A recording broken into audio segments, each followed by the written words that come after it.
At BMVs in many parts of the state, there are often long lines of people every morning trying to get a real ID. That's because in 2 weeks, on May 7th, you'll need a real ID or passport to board an airplane. It's crazy. So I got in line at 7:30. It's 1:30 right now. I waited that long. So bring a book. If you have a passport, military or government ID, or are not flying anytime soon, the Secretary of State says there's no rush for a real ID. You can make an appointment. Now, if you're traveling soon, unfortunately, that does place you in the position of having to walk into one of our 13 branches. Our recommendation is to come as early as you can and be prepared to wait. 25-year-old Claire Joseph is living with her parents to make ends meet. I can't even afford to rent a place in this area, let alone own anything. A new NBC News Stay Tuned poll powered by SurveyMonkey shows many young people share her struggles, and 69% of Gen Z poll participants said they disapprove of President Trump's handling of inflation and the cost of living. I just see my friends running through their savings. Another area of broad agreement for 18 to 29-year-olds, due process protections for those in the U.S. on a student visa or green card, with 92% of Gen Z saying it's important they're the same as those of U.S. citizens, the highest of any generation polled. 25-year-old Corinne Pahlman is not surprised by that number. I think they should absolutely have the same due process rights as any American.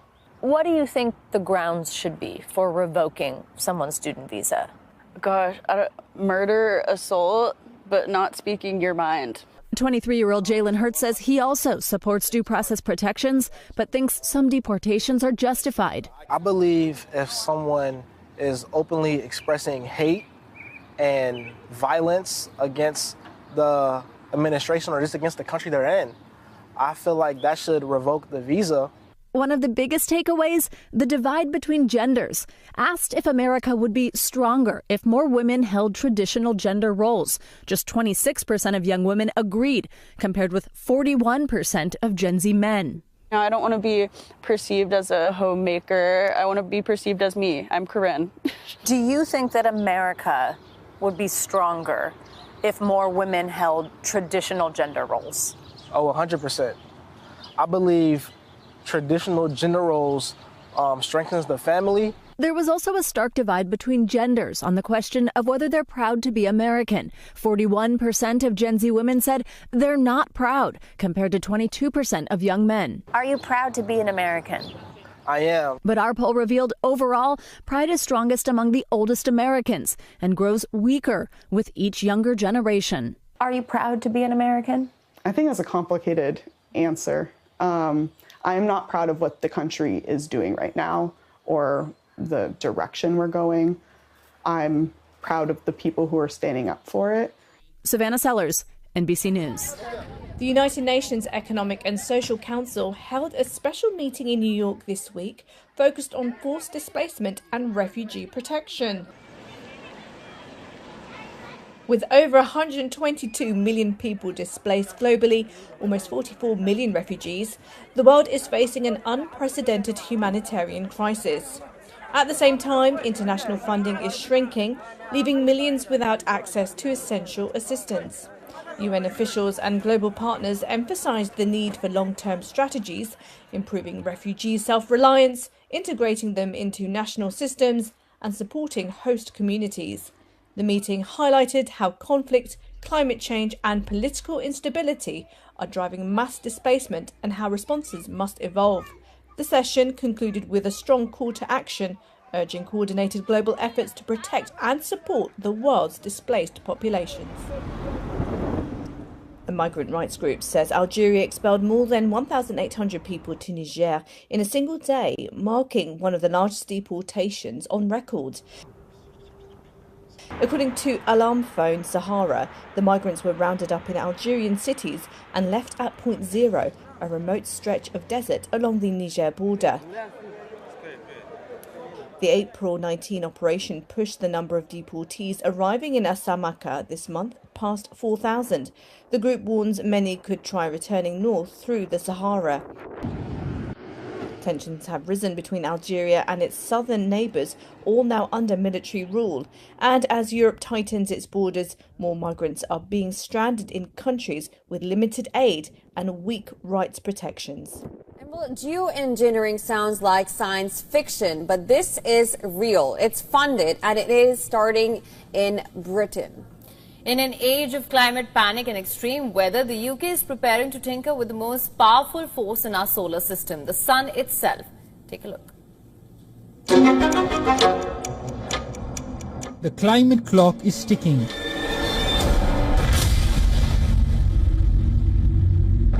Wildfires rage.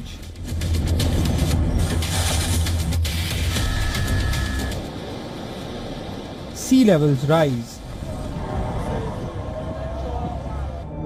And heat waves are becoming relentless.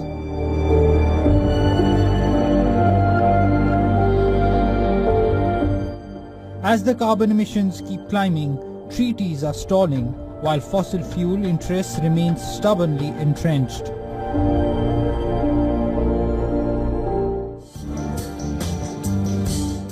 With the world on the brink, some scientists and policymakers are considering an unsettling solution. What if we could cool the Earth without cutting emissions? The UK government is preparing to fund up to 66 million in research aimed at dimming the sun. Yes, dimming our sun to reduce global temperatures. The science involves reflecting a portion of sunlight back into space, mimicking the cooling effects of volcanic eruptions.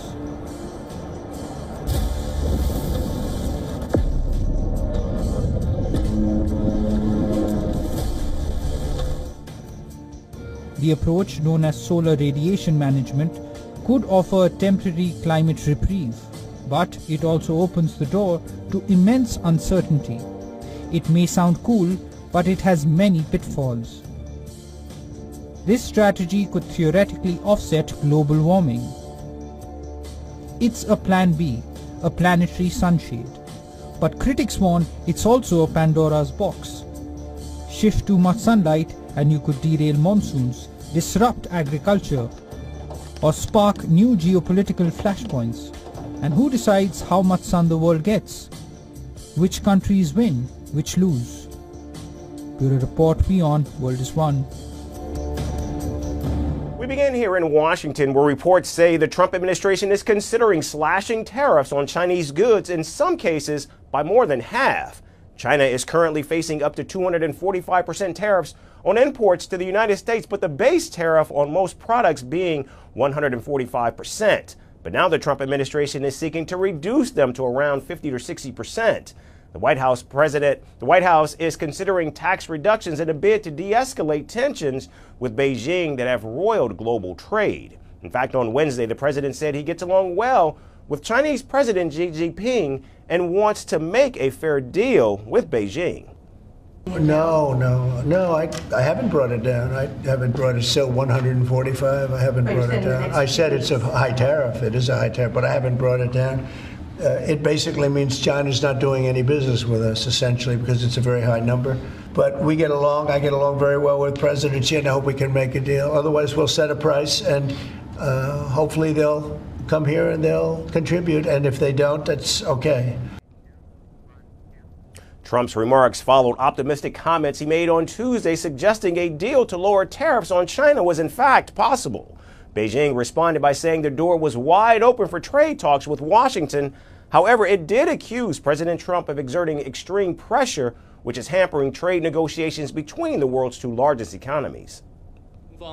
If the U.S. truly wants to resolve issues through dialogue and negotiation, it should stop making threats and resorting to coercion and engage with China on the basis of equality, mutual respect, and mutual benefit.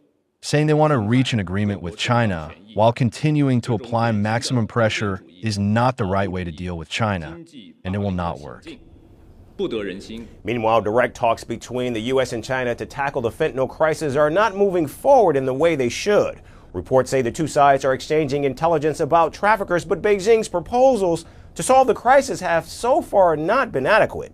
Washington has accused Chinese exporters of providing chemicals to drug traffickers who use them to make synthetic opioids, which are then smuggled into the United States.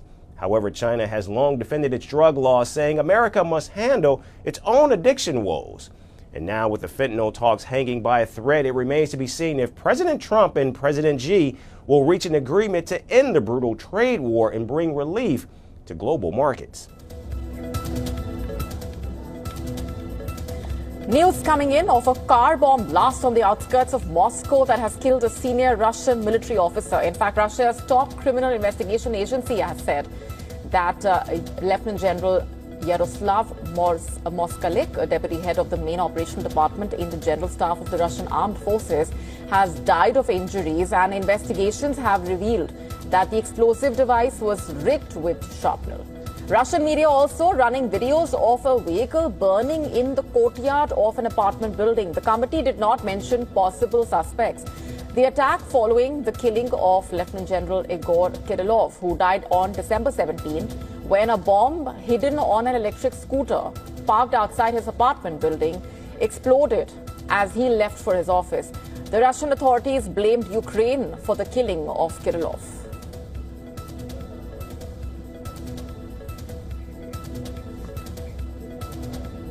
Global news. Russia pounded Kiev with missiles and drones overnight, killing at least 12 people in the biggest attack on the Ukrainian capital this year. The attack has drawn a rare rebuke from U.S. President Donald Trump. In a post on Truth Social, Trump addressed Russian President Vladimir Putin and wrote, "Vladimir, stop." The Kiev attack also wounded 90 people, smashed buildings, and set off fires. Rescuers were still recovering bodies from the rubble more than 12 hours later. Trump said the attack was not necessary and was very bad timing as he pushes for peace.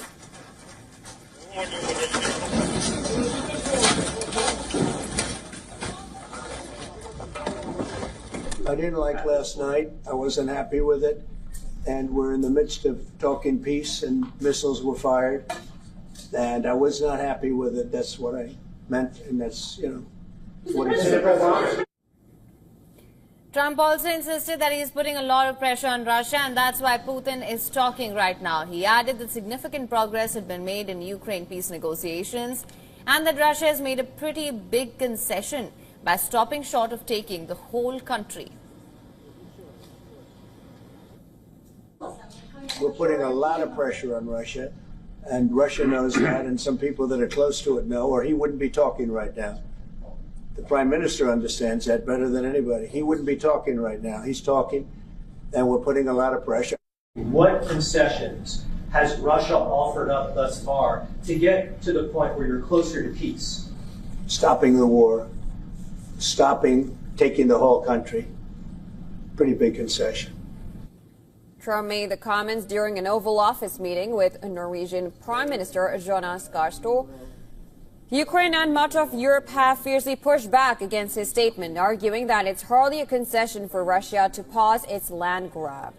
NATO Secretary General Mark Rutte has said that Moscow now needs to move forward in negotiations and that the ball is now in the Russian court. After meeting with Trump in Washington, Rutte also said that huge steps have been taken in recent days in the peace talks, but the NATO chief asserted that the U.S. and European nations collectively agree that Russia is a long-term threat.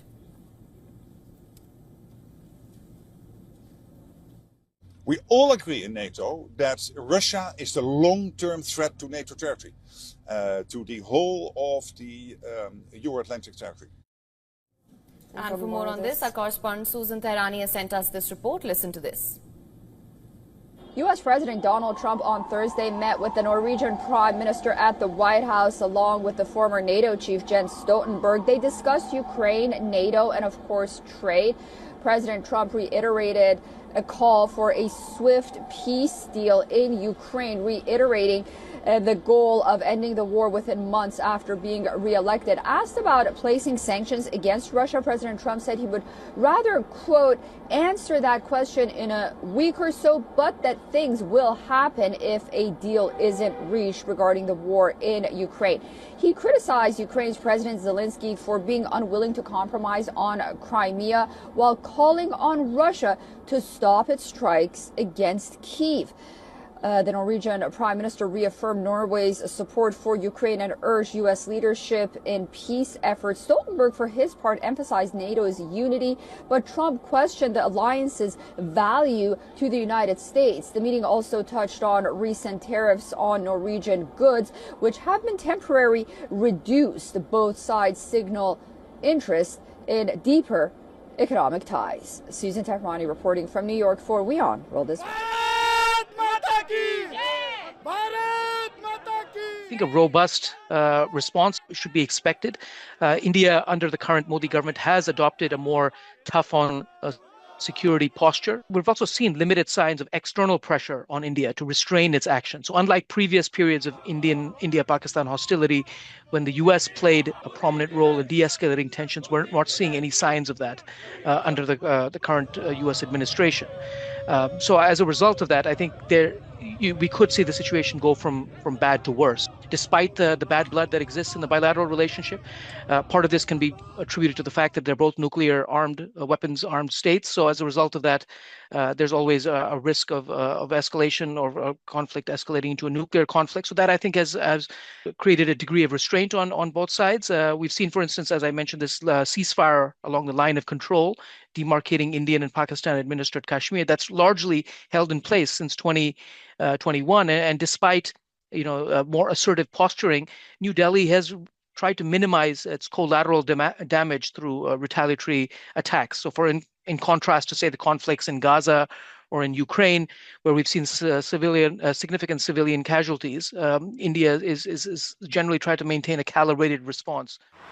Iranians remain supportive of their country's nuclear program as a third round of talks with the U.S. is set to kick off on Saturday. Even then, people are hoping for a balanced deal that would lower tensions and avert the risk of war. Iranian and U.S. delegations are expected to meet in Oman to discuss technical details of a possible deal. It is fine because we are not supposed to build nuclear weapons from the start. It is okay to negotiate, make the nuclear program smaller or bigger and reach a deal. Of course, we shouldn't give them everything. After all, we've suffered a lot for this program, even me. Although I have a good income, I have been through difficulties because of this. That's why I prefer a deal is made in a way that the structure is kept, while the Western governments give necessary assurances.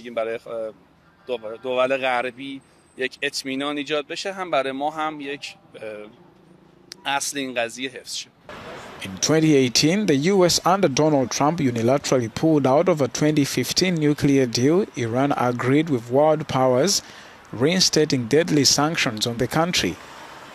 Washington now demands a new deal. If they want peace, we are ready to be at peace with them. The U.S., Britain, even Israel. If they behave well, we'll be friends with them. If they want to bully us and use force, no one would submit to that.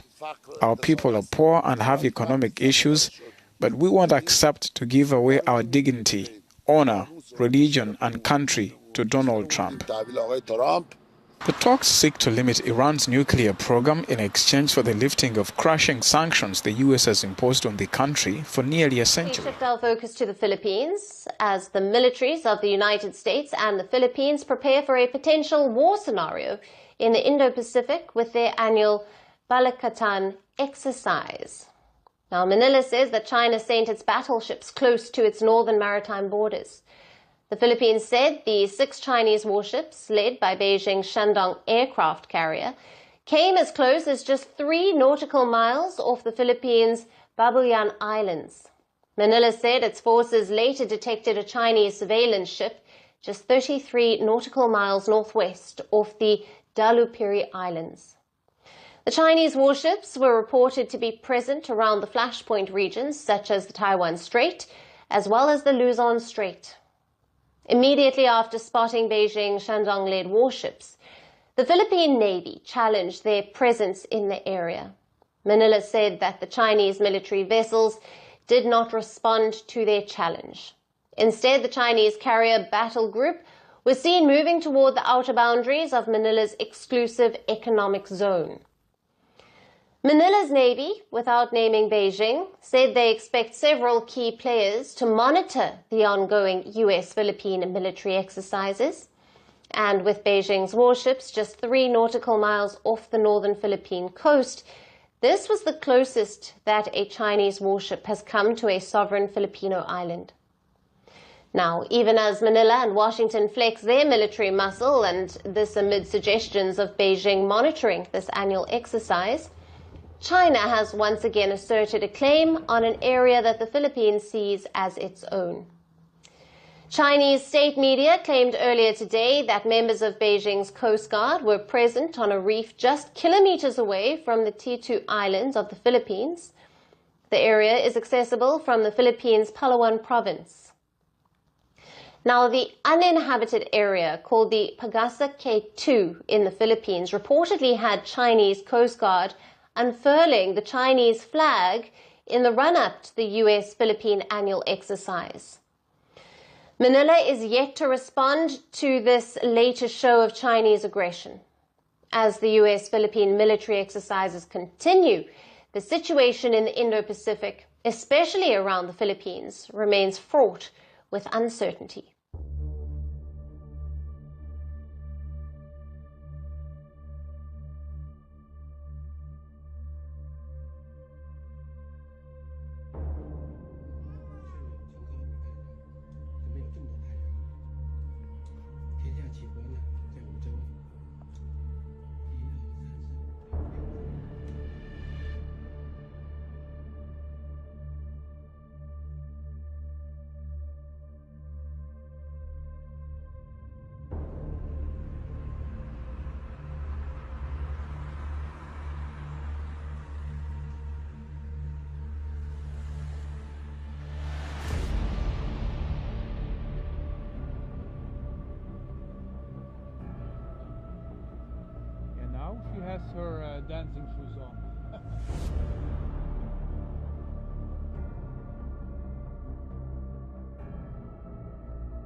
scomparso un disco volante. È scomparso però sull'aeroporto.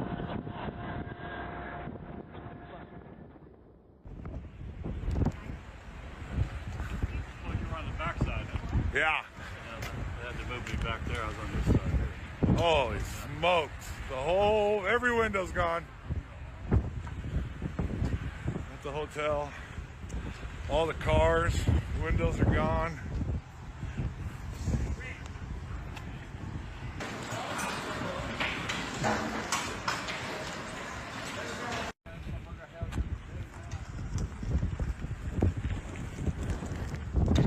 Here's our ride home tomorrow.